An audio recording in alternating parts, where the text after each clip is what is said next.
Another U.S. citizen has been killed in Benghazi. This time, 33-year-old Ronnie Smith from Texas, a father and a husband, in Libya teaching chemistry. He was gunned down on the street.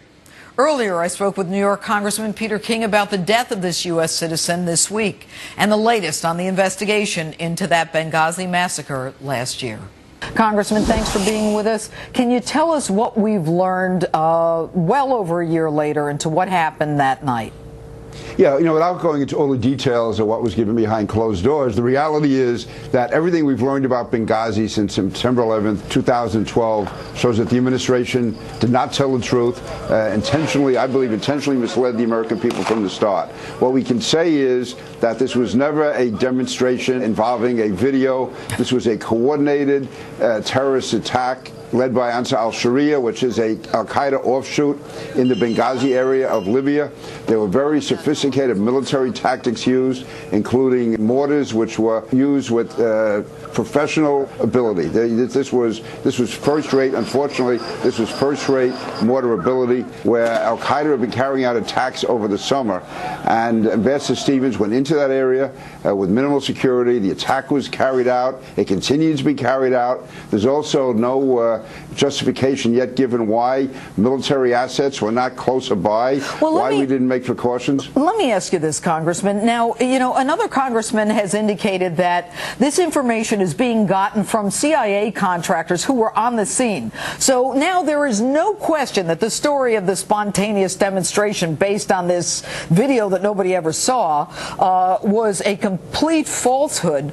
But now that we know this, where is the accountability? Do we know who didn't allow these CIA guys that we're now hearing from to go in and help the other guys, Ty Wood and Glenn Doherty, on the roof? The CIA, they had some people there. There was assistance provided, but it wasn't enough. And we had this long period of time where no reinforcements came in. Now, some are saying that the reinforcements were not in the area. Well, if that's the case, why not? How could you allow such a valuable strategic asset to be located in an area where there is no security readily available? And as far as the going from the start, President Obama had to know, Secretary Clinton had to know, and quite frankly, General Petraeus had to know.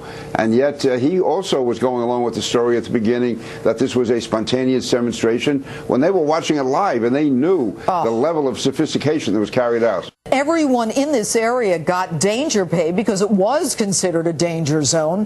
The consulate didn't meet minimum inman standards that we supposedly learned from the bombing in Kenya and Tanzania. Right. And, so here we are again. I mean, the American people, you have to wonder, forget about the military and, people not being sent in to help them under the guise of, we thought it was over. What about the fact that we've seen this movie before? Where is the accountability? What will happen now? Well, there has to be accountability, and that's the purpose in going ahead with these hearings. I think more and more has to be made public as we go forward.